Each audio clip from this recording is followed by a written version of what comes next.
Comment va le Colisée de Roubaix? Programmation, fréquentation, bilan économique, artistique, nouvelle saison, nouveaux projets. Bonsoir Bertrand Millet. Bonsoir Michel, merci d'accueillir. Merci d'être dans ce studio. Vous êtes le directeur de ce Colisée depuis 2006. Depuis 17 ans déjà, vous voyez. Ça commence à dater. Mais apparemment, vous ne vous y ennuyez pas. Et un œil dans le rétro, si vous voulez bien, avant de regarder ce qui attend les spectateurs. D'abord, combien d'entrées pour la saison qui n'est pas encore terminée, hein? Il reste encore 2-3 dates, mais qui se terminent. On va légèrement dépasser les 100 000 entrées, ce qui est tout à fait conforme à ce qu'on fait d'habitude. Donc c'est une belle saison qui s'achève. Moi, je suis très heureux de cette saison, surtout sur le plan artistique. On va revenir à cette programmation, mais plus de 100 000 entrées sur combien de dates? Sur à peu près 80. Sur 80 dates. En fait, oui, c'est ça, 62 ou 63 spectacles qui font 80 dates, parce que certaines pièces ou certains concerts jouent 2 ou 3 soirs d'affilée. Comment elle s'annonce la nouvelle saison là? Vous l'avez déjà présentée Elle s'annonce super bien. Franchement, je suis ravi de l'accueil réservé par le public. On l'a présentée il y a maintenant 15 jours. On a ouvert les billetteries pour les abonnements lundi dernier, donc ça fait tout rond une semaine, vous voyez. Il y a déjà plus de 5300 abonnements qui ont été souscrits, plus de 43 000 places vendues, donc c'est un démarrage très très fort. Vous venez de nous dire 100 000 entrées, un peu plus de 100 000 entrées sur une saison, et là déjà 43 000 places vendues. C'est fou. Vous savez, le Colisée, c'est une très grande salle, donc les gens sont attentifs à leur placement et vont très très vite. Dès lundi matin, la semaine dernière, on avait pris pratiquement 3000 abonnés dans la première journée. Donc les gens vont très vite. Pour nous, c'est réconfortant. On voit qu'il y a un engouement sur cette programmation. Et voilà, ça fait chaud au cœur de voir qu'il y a ce public très nombreux qui nous suit d'année en année. Quels avantages il a un abonné par rapport aux loges, balcons, sous-balcons, par terre? Il paye un peu moins cher, d'une part, à peu près 25 à 30% moins cher. S'il habite Roubaix, il paye encore un petit peu moins cher. Et puis, comme il prend sa place en avant-première, j'ai envie de dire, il bénéficie des meilleurs placements. Vous parlez de prix, combien ça coûte? Le ticket moyen au Colisée, il est à 34,50 € cette année. Vous voyez, il a très peu évolué. Grosso modo, il a pris 50 centimes. C'est pas beaucoup d'augmentation parce que dans le même temps, on a absorbé beaucoup d'augmentation de charges de la structure. Et sur puis les coûts de l'énergie aussi également. Voilà, l'énergie, les fluides, tous nos sous-traitants, les hôtels, les transports, les salaires. Tout a augmenté en fait. On subit le coût de l'inflation, de même que les contrats des artistes. C'est-à-dire quand on produit des spectacles, évidemment, on paye aussi les spectacles un peu plus cher. Donc, on essaye d'être très modéré dans les augmentations des tarifs pour le public, mais enfin, l'économie du spectacle est un peu mise à rude épreuve en ce moment. Ça ne veut peut-être pas dire grand-chose, 34,50 pour celles et ceux qui nous écoutent. Concrètement, ça veut dire, grosso modo, quelle est la part pour l'artiste, ou au moins la production que vous accueillez, quelle est la part pour la salle, pour... C'est difficile à dire. Les spectacles, généralement, ils sont amortis. Moi, j'achète une représentation et quand la salle est pleine aux 3/4 à peu près, eh bien, le spectacle est payé. Et nous, on va gagner vraiment sur le quart restant, vous voyez. Donc, il faut une très grosse activité pour arriver à faire fonctionner un théâtre comme ça. Je vais vous citer un proverbe qui me fait toujours un peu marrer, mais vous savez comment on devient millionnaire avec un théâtre ? En avez-vous une idée? Non, je vois que vous faites la moue, vous ne savez pas. Eh bien, c'est très facile. Quand vous prenez le théâtre, vous êtes milliardaire. Et très vite, vous devenez millionnaire. C'est-à-dire qu'un théâtre, vous savez, ça coûte cher. C'est pas forcément, c'est ça, un lieu pour faire de l'argent, mais tout de même, électricité, chauffage, les charges, est-ce qu'elles vous ont mis dans le rouge? Est-ce que ça a dû jouer sur la manière dont vous avez réfléchi à votre financement? On est très attentif à la gestion du théâtre. On essaye de bien maîtriser tous nos coûts, etc. Donc, c'est à moi de faire de bonnes négociations avec les artistes, avec les producteurs, avec les tourneurs. Et le Colisée, heureusement, est un théâtre très apprécié des artistes. Donc, et puis c'est une grande jauge, puisque nous avons 1727 places assises. Alors on nous dit le plus grand hors de Paris, le plus grand hors Paris, le plus grand, qu'est-ce que c'est? Oui, écoutez, en fait, on est toujours la plus grande salle, puisque pour présenter des pièces de théâtre ou des ballets, il n'y a pas de salle comparable en France. En fait, on est un peu l'équivalent de l'Olympia, du Casino de Paris, des Folies Bergères, voilà, c'est la salle Pleyel. Ce sont des salles équivalente en termes de jauge, mais il n'y en a pas en province. Donc, allez, oui, par exemple, ce jeudi-là, dans 3 jours, nous accueillons une pièce qui s'appelle Une idée géniale. Donc, c'est la deuxième représentation, puisque c'était déjà complet il y a quelques mois. J'ai décidé de les faire revenir ce jeudi. Il y aura 1550 spectateurs dans la salle. C'est le record de cette tournée. Voilà, ils n'ont jamais fait plus dans aucune salle de France.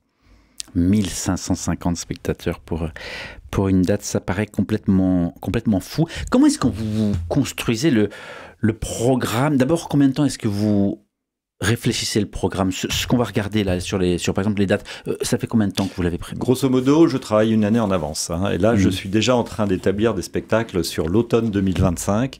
Donc, les spectacles de la saison prochaine que nous venons d'annoncer, certains, ils sont prévus déjà depuis très très longtemps. Oui, c'est depuis 18 mois parfois. Donc moi, ma manière de programmer, j'essaye de voir moi-même tous les spectacles visuels, le théâtre, les ballets, tous les grands ballets classiques, contemporains, etc. Je me déplace, je vais les voir. Je vais à Paris toutes les semaines, je vais au Festival d'Avignon tous les ans, je me déplace également dans d'autres théâtres, parfois en Belgique, dans d'autres villes en France. Je vais voir les projets qui me paraissent les plus intéressants, je discute avec les producteurs, les tourneurs pour essayer de les faire venir, négocier leur venue au Colisée. Et puis voilà, j'organise ce planning de, je vous disais, 65, 70 spectacles différents en essayant de proposer au public une grande variété, toucher des publics différents. Mais par exemple, c'est l'enjeu. Avant la fin de l'année 2024, Bertignac, mais également Cabrel, Souchon, Renaud, rien que ça. Juste encore cette année, hein. C'est à peine même pas la mi-saison. Hein. Et ensuite, il y a encore du beau monde. Et puis, il y a Danny Boone qui va venir aussi plusieurs fois. Voilà, c'est-à-dire que j'essaye de toucher des publics très différents d'un spectacle à l'autre, et dans la même semaine, on peut avoir une pièce de théâtre classique, on peut avoir un grand concert de variété française ou internationale, un ballet, etc. Et donc, un humoriste aussi. Hein. Donc, on a comme ça des publics très divers qui fréquentent ce théâtre d'un soir à l'autre. Et je trouve que c'est le plus satisfaisant pour moi, c'est de voir qu'on va avoir tout d'un coup un public un petit peu classique qui vient voir une pièce de Molière, et puis le lendemain, c'est bourré de jeunes qui se marrent sur un humoriste ou un stand-upper. Vous voyez, et ça, c'est le grand bonheur du Colisée et sa réussite. Ça tient à ça. 100 000 entrées, c'est beaucoup. Et pour atteindre des chiffres pareils, il n'y a pas beaucoup de théâtres en France qui ont 100 000 spectateurs, eh bien, ça implique de s'adresser à une multitude de gens très différents. Mais Bertrand Millet, est-ce que toute cette programmation, elle correspond à vos aspirations, ou est-ce que eh bien, vous vous mettez à l'école finalement de celles et ceux qui viennent voir les spectacles et vous avez appris à finalement sentir ce dont ils avaient besoin, envie? Oui, écoutez, moi, ma sensibilité au départ, c'est plutôt le théâtre. C'est ce que je connais le mieux, les ballets également. Mais c'est vrai que j'ai appris aussi au fur et à mesure des années. Vous savez, je vois 200, 250 spectacles par an. Donc, j'ai aussi eu l'occasion d'affiner mon goût. Et puis, ça fait finalement presque 30 ans que je fais ce métier. Donc, j'ai eu l'occasion de voir des choses très variées. Qu'est-ce qui est le plus dur à faire venir là, dans les prochains artistes? Le coup de cœur, l'artiste un peu extraordinaire ou la production un peu extraordinaire? Écoutez, alors, les spectacles que vous avez cités, Danny Boone, Francis Cabrel, c'est vrai que c'est une chance d'avoir ce genre d'artiste dans une salle comme le Colisée, parce que généralement, ils se produisent plutôt dans des zéniths. Donc, c'est un petit peu une opportunité. Vous voyez, le producteur de Francis Cabrel, par exemple, pour vous dire comment ça s'est passé, il s'appelle Gilbert Coulier. Il m'a appelé il y a un mois à peu près en me disant... Francis Cabrel va aller faire une date à Londres le 19 novembre. Est-ce que ton Colisée est disponible 2-3 jours avant parce qu'il faut qu'il s'échauffe? Bon, voilà, écoutez, dans ce cas-là, on se débrouille, on fait un peu de place. Je crois que j'avais une pièce de théâtre prévue ce jour-là.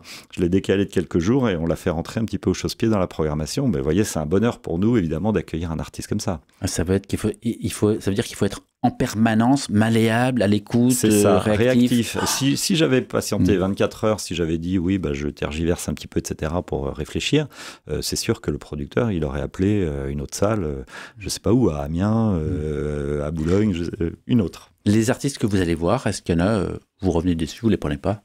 Ah oui, bien sûr, il y en a plein. Oui, ça fait partie du métier, évidemment. Vous savez, il y a tellement de productions, de ballets, de concerts, de groupes de musique, etc., qui cherchent à se produire. Évidemment, je reçois des milliers de propositions et je n'en retiens finalement qu'une soixantaine. Donc c'est très peu par rapport à la quantité d'artistes qui souhaitent se produire. Bertrand Millet, sujet plus tendu, plus susceptible, plus touchy. Il y a 8 jours, vous aviez maintenu Édouard Baird, alors que son nouveau spectacle avait été annulé à Paris, au Nuit de Fourvière, suite à des accusations d'agression sexuelle ou de harcèlement par 6 femmes. Comment vous faites? Où est-ce que vous mettez le curseur? Est-ce que vous êtes seul à décider? Comment ça se passe? Oui, écoutez, c'est vrai que c'est un sujet plus touchy, comme vous dites. Moi, je fais confiance à la justice de mon pays. En l'occurrence, pour Édouard Baird, il y a eu des accusations dans la presse, mais il n'y a pas eu de dépôt de plainte. les accusations sont anonymes. Enfin, voilà. Moi, je me méfie un petit peu du tribunal populaire et du tribunal médiatique qui va beaucoup plus vite que la justice. S'il y avait eu dépôt de plainte, si les choses étaient voilà, plus étayées, il ne s'agit pas de viol non plus. Enfin, voilà. Il y a tout un faisceau d'éléments qui me font prendre la décision de maintenir ou pas un spectacle. En l'occurrence, il était prévu depuis 1 an et demi, ce spectacle. Il était archi complet, donc on a décidé de le maintenir lorsque les accusations sont parues 48 heures avant. Dans l'espace des 48 heures, il y a une trentaine de personnes qui ont demandé à changer de spectacle ou à être remboursées. Et puis, les 30 places libérées, elles ont été revendues. Ça s'est très bien passé. Édouard Baird, il était un peu tendu. Mais c'était la 4e fois qu'il se produisait chez nous. Ça s'est toujours très bien passé. Il a toujours été adorable avec tout le monde, avec les équipes, respectueux des femmes dans mon théâtre en tout cas. Donc, j'ai souhaité le maintenir et je pense que ça s'est fait plutôt à la satisfaction générale. De quelle manière, si on prend un peu de recul, si vous regardez... Oui. Je précise quand même, évidemment que je me place toujours du côté des victimes et que c'est arrivé par le passé, plusieurs fois d'ailleurs, pour d'autres raisons, d'autres artistes, qu'on annule des spectacles lorsque les accusations étaient plus étayées, plus fondées. Hein. Donc c'est au cas par cas. C'est au cas par cas et ce sont des décisions réfléchies, mûrement réfléchies et avec les éléments que vous avez au moment. À prendre, hein, mais bon, voilà, moi je ne suis pas juge, il faut faire très attention, c'est très délicat. Après, j'ai aussi des contrats qui sont signés avec des productions, enfin, voilà, tout ça est assez complexe. Qu'est-ce qui vous rend heureux dans ce que vous faites? Moi, je suis toujours content de m'asseoir dans une salle de spectacle. Hein. Et d'autant plus quand j'entends la salle qui réagit. Vous savez, on a fait 2 gros concerts, par exemple, jeudi et vendredi, avec un chœur, la chorale À bout de souffle, qui a mis une ambiance extraordinaire. Et tout d'un coup, le public s'est levé, c'est parti en sarabande, dans le théâtre, puis dans le hall. C'était extraordinaire. Moi, voilà, des moments comme ça, je me réjouis de faire ce métier-là pour vivre de tels moments. C'est quand même super d'avoir un métier, de proposer des moments de bonheur et de le partager avec autant de gens et de recueillir des sourires, des remerciements à la sortie du théâtre. Je crois que j'ai beaucoup de chance. Moi, je changerais de métier pour rien au monde. Mais comment faire pour que ça ne soit pas une parenthèse enchantée ou parfois une échappatoire, mais que ça devienne une marche finalement ou un peu de vent dans les voiles de ceux qui viennent? Il y a des spectacles qui ont vraiment du contenu. Vous savez, dans le Colisée, je vous disais, on trouve de tout. Il y a des spectacles qui incitent à la réflexion, qui vont apporter de la poésie, mais pas seulement. Il peut y avoir vraiment des contenus intelligents. C'est ce que je cherche. Hein. Évidemment, il y a des comédies, par exemple, dans la partie théâtrale, mais j'essaye toujours de proposer des projets qui ont un petit peu de sens ou qui vont proposer sinon des mises en scène un peu audacieuses ou des éléments de réflexion. Il y a plein de manières d'aller essayer de tirer le public vers le haut. C'est ce que j'essaie de faire en tout cas. Alors on a compris depuis quelques minutes que vous n'aviez pas de temps libre, aucun temps libre parce que vous passez votre temps à droite à gauche et pourtant va débuter un festival Urbex. De quoi s'agit-il? C'est une autre casquette. Oui, mais vous savez, du temps libre, moi je consacre aussi du temps à ma famille, hein, j'ai 5 enfants, je m'organise, j'ai aussi des amis, j'ai une vie sociale, etc. à côté et j'ai des engagements effectivement dans d'autres associations, d'autres structures culturelles et je suis devenu président d'Urbex qui est le festival, un grand festival des cultures urbaines qui a lieu à Roubaix, là, on l'inaugure demain, le 11, et puis jusqu'au 23. C'est quoi les cultures urbaines? Les cultures urbaines, c'est toutes sortes de cultures créatives qui émergent finalement des jeunes, c'est foisonnant. Donc, en l'occurrence, nous avons 5 thèmes de prédilection, c'est le hip-hop, donc la danse urbaine, le rap, et un peu plus largement les musiques urbaine, et puis la mode, et puis le sport, et puis le street art. Voilà, toutes les grandes fresques que vous découvrez quand vous vous promenez dans Roubaix, eh bien, c'est mis en œuvre par ce festival des cultures urbaines qui s'appelle Urbex. Urbex, ça s'appelle. Le temps file. Il y avait la possibilité de parler de la politique avec ce taux de participation et puis ces résultats à Roubaix, mais c'est pas forcément le lieu ni le sujet. Mais tout de même, il y a à peu près un an, c'était dans la nuit du 29 au 30, vous vous en souvenez très certainement, le théâtre était pris pour cible. C'était ce qu'on appelait les émeutes urbaines en France. Et on a eu peur pour votre théâtre parce que les images étaient assez impressionnantes, vitres cassées, à l'intérieur aussi des tables, des chaises, etc. Comment vous l'avez vécu et comment est-ce que vous regardez ça? De manière très, très traumatisante, évidemment, puisqu'on ne s'attendait pas du tout à cette violence si soudaine. Il y a eu pas mal d'équipements culturels et de théâtres en France qui ont été pris pour cible et c'était notre cas. On a été surpris parce que le Colisée fait aussi tout un travail en direction des habitants du quartier, avec les associations, les centres sociaux, avec les jeunes. Il y a des tarifs extrêmement bas. On donne des places à tout un tas de structures sociales, etc. Donc il y a aussi une belle diversité de publics et de jeunes roubaisiens qui fréquentent le théâtre à l'année. Ils viennent voir du spectacle de hip-hop, des stand-uppers, des humoristes. Enfin, il y a vraiment plein de manières de les faire venir et ils viennent beaucoup. Donc, on n'a pas compris pourquoi est-ce qu'on était comme ça la cible. Le fait est que le Colisée, il est de plein pied sur la rue avec des grandes vitrines. Donc, c'est un lieu quelque part fragile et assez facile à attaquer. Donc, ça a été traumatisant. Ça nous a donné un travail inouï tout le début d'année, septembre, octobre, novembre. C'est à peu près réparé, mais même pas encore en totalité. Donc, oui, voilà, c'est fragile, la culture, il faut la préserver. Et le Colisée, il a vraiment un rôle particulier à jouer dans ce quartier de l'Épeule, qui est un quartier populaire d'une ville pauvre. Les gens viennent de très loin pour fréquenter ce théâtre et on essaye de donner une image positive à la fois de ce qu'on présente, mais aussi de la ville de Roubaix. Ça ne nous a pas aidés, c'est certain. Mais l'épisode est passé, hein, la page est tournée. Bertrand Millet, de quelle manière est-ce que vous écrivez l'histoire ou de quelle manière est-ce que vous participez à la construction finalement d'une humanité meilleure ? Vous savez, modestement, hein, la culture fait du bien aux gens, je le constate. J'ai beaucoup de témoignages de ça, des gens qui viennent dans le théâtre, qui ressortent avec le sourire. C'est le vivre ensemble. Vous partagez une émotion forte au sein d'une foule nombreuse, applaudir, danser tous ensemble, chanter tous ensemble, ça fait du bien. Et je pense que pour beaucoup de gens, c'est un moyen de faire société, de partager des choses au sein d'une collectivité. Il n'y a pas tant que ça d'endroits finalement où on peut le faire. Donc le Colisée, je sais qu'il a un rôle important à jouer dans une ville comme Roubaix, justement, particulièrement. C'est à la fois une fierté et puis un engagement de notre part d'essayer de jouer notre rôle dans ce quartier de l'Épeule et d'attirer tous ces publics. Allez, vous allez terminer la saison, ce sera le 19 avec Léo Walk, je crois, et vous faites une grande pause et vous reprenez à la rentrée.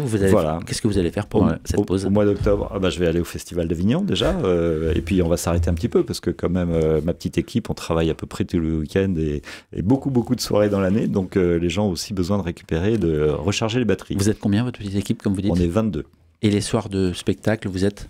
Parfois, on est plus de 100 personnes à travailler parce qu'il y a aussi le restaurant, il y a aussi des équipes de sécurité, il y a aussi tous les artistes sur le plateau, les intermittents qui nous aident à monter les spectacles.